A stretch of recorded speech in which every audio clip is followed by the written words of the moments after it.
हमारे घर में दादा दादी बड़ा भाई और एक तायाजाद बहन रहती थी।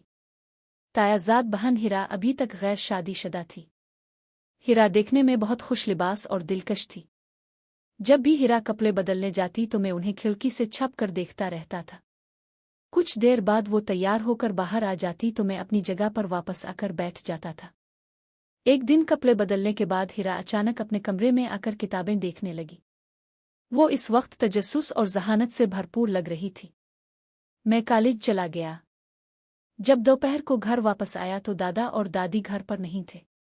मेरे पूछने पर हिरा ने बताया कि वो किसी दोस्त की तरफ एक तकरीब में गए हैं और शायद उन्हें आने में देर लग जाए। मैंने खाना खाया और पढ़ाई करने लगा। फिर मैंने हिरा से कहा, हिरा मेरे लिए चाय बना दो जो अच्छी लगे, और वो चाय बनाने लगी। इसके बाद मैं बाहर घूमने चला गया। शाम को तकरीबन 7:45 पर मैं घर वापस आया तो हिरा ने खाना बना लिया था। हिरा ने कहा, खाना खा लो। मैंने कहा, नहीं, आज मैं और आप साथ मिलकर खाएंगे। तब हिरा ने कहा, मैं तो मुंह हाथ धोकर खाऊंगी। मैंने कहा, ठीक है, अब तैयार होकर आएं फिर खाना खाएं। हिरा ने कहा, ठीक है, मैं जा रही हूं। जब वो तैयार होकर बाहर आने लगी तो मैं वहां से हट गया। हिरा अपने कमरे में चली गई। फिर हिरा ने पूछा, तुमने खाना खा लिया? मैंने कहा, नहीं, हम मिलकर खाएंगे। क्या अब बुरा तो नहीं मानेगी? तब हिरा ने मुस्कुराते हुए पूछा, किस तरह का मिलकर खाना? मैंने हाथ उठाया और बर्फ की मिठाई या कोई मीठी चीज खाने का इशारा किया, राजदारी में। हम दोनों ने छपकर बड़ी मिकदार में बर्फ की मिठाई खाई। हिरा इसे खाते ही बोली, ये तो बहुत ठंडी है यार। पता नहीं लोग इतनी ठंडी चीज कैसे खा लेते हैं। मैंने कहा, हिरा, इसे खाकर बड़ी खुशी महसूस होती है।